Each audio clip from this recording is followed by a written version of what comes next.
When the principal slammed the expulsion letter on the desk, the room went silent. But then, a small voice spoke a single word, and in that moment, every adult in the room felt their eyes fill with tears. The morning sun filtered through the dusty classroom windows as Principal Ramon sat behind his desk, his face stiff and unreadable. Outside, the hallway echoed with the sound of children laughing, but inside, the air felt heavy.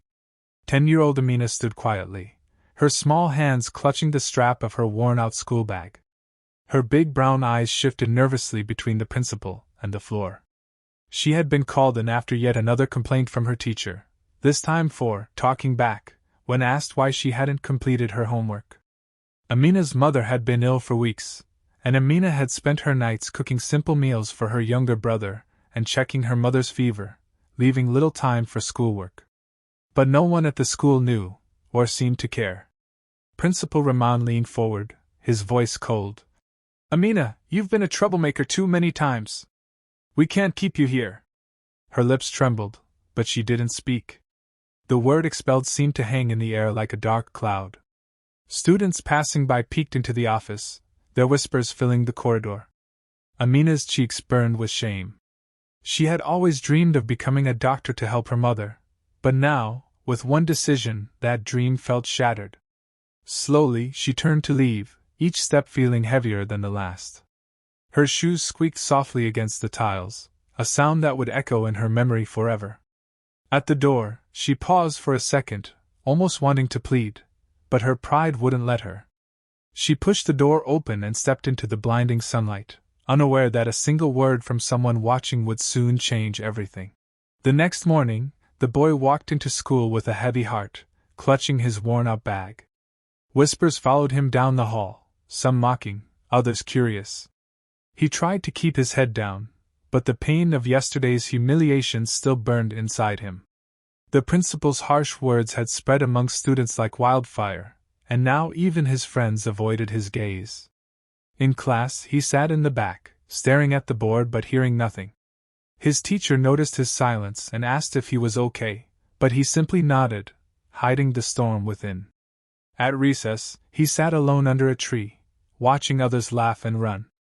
A kind-hearted classmate named Aisha approached, offering him half of her sandwich. "Don't listen to what they say," she whispered. But even her kindness couldn't erase the hurt. When the school day ended, he dreaded going home, not because of his parents, but because he didn't want to see the disappointment in their eyes. On the way out, he overheard two teachers talking in low voices near the staff room. "It's not the boy's fault," one said. "There's something going on at home. His father lost his job, and things are hard." The other teacher sighed. "The principal doesn't know, or doesn't care." The boy froze, feeling exposed and ashamed. He walked away quickly, tears stinging his eyes. He had worked so hard to hide his struggles, but now it seemed everyone knew. That night, as he lay in bed, he thought about never going back to school again.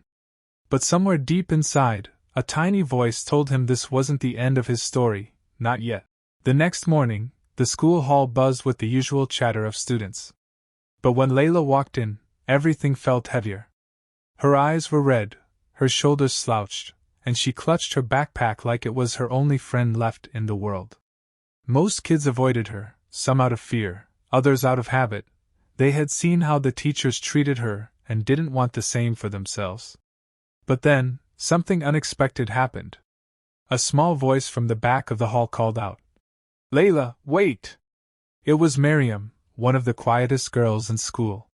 She walked up nervously, glancing around to make sure no teacher was listening. I know you're not a bad person," she whispered. "I've seen how you help the janitor pick up trash when no one's watching, how you share your lunch when someone forgets theirs." Layla's eyes widened. She had never thought anyone noticed those small acts. Miriam hesitated, then added, "I think the principal is wrong about you, and I'm going to prove it." Layla felt her throat tighten. No one had ever stood up for her before. It was just a whisper, a small spark of kindness in a world that had been so cold to her, but in that moment, it felt like sunlight breaking through clouds. She didn't know if Miriam's promise would change anything, but for the first time in days, Layla felt a flicker of hope. What neither of them knew was that Miriam's decision would set off a chain of events that would shake the whole school, and bring every hidden truth into the light. The next morning, the small school office was unusually quiet. Principal Harris sat at her desk, shuffling through paperwork, but her thoughts were elsewhere. The weight of yesterday's decision still lingered. Expelling little Sam had not been easy, yet she convinced herself it was necessary. That's when the door creaked open, and a frail elderly woman stepped inside. She wore a faded coat and carried an old leather handbag. Without a word, she placed a worn-out envelope on the desk. "This is for you," she said softly.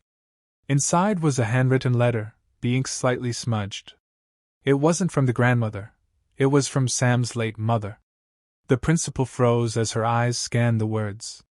The letter spoke of a boy who struggled not because he was bad, but because he had been through too much, losing his mother at 5, moving between relatives, and feeling like he didn't belong anywhere.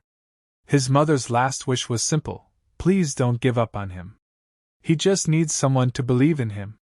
Principal Harris felt her throat tighten. The stern walls she had built over years of rules and regulations began to crack.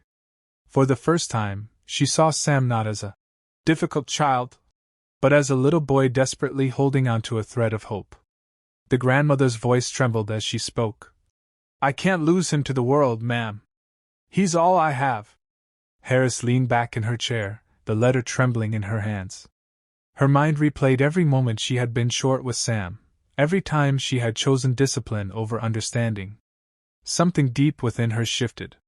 She knew what she had to do. That afternoon, she would make a decision that would change both their lives forever. Tears welled up in the principal's eyes as she stood before the entire school assembly. Sarah's parents sat in the front row, holding each other's hands tightly, their faces still pale from the storm they had weathered. The principal cleared her throat, her voice trembling. "I want to say something," she began, "and I want every student and teacher to hear it."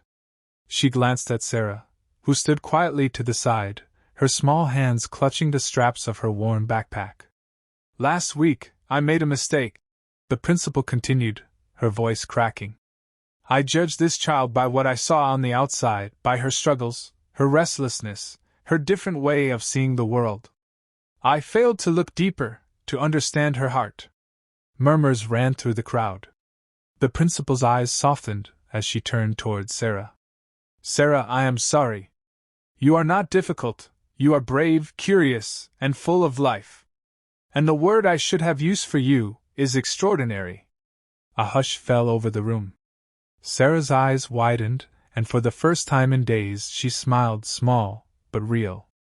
The principal stepped forward and wrapped her arms around her. Teachers dabbed their eyes, students stood in silence, and Sarah's parents could no longer hold back their tears. It wasn't just an apology. It was a moment that changed how the school saw every child who didn't fit the mold. From that day on, Sarah was no longer the difficult one. She was the girl who had taught an entire school the meaning of compassion. And for Sarah, it was the day she learned that sometimes, one word can break you, but the right word can heal you forever.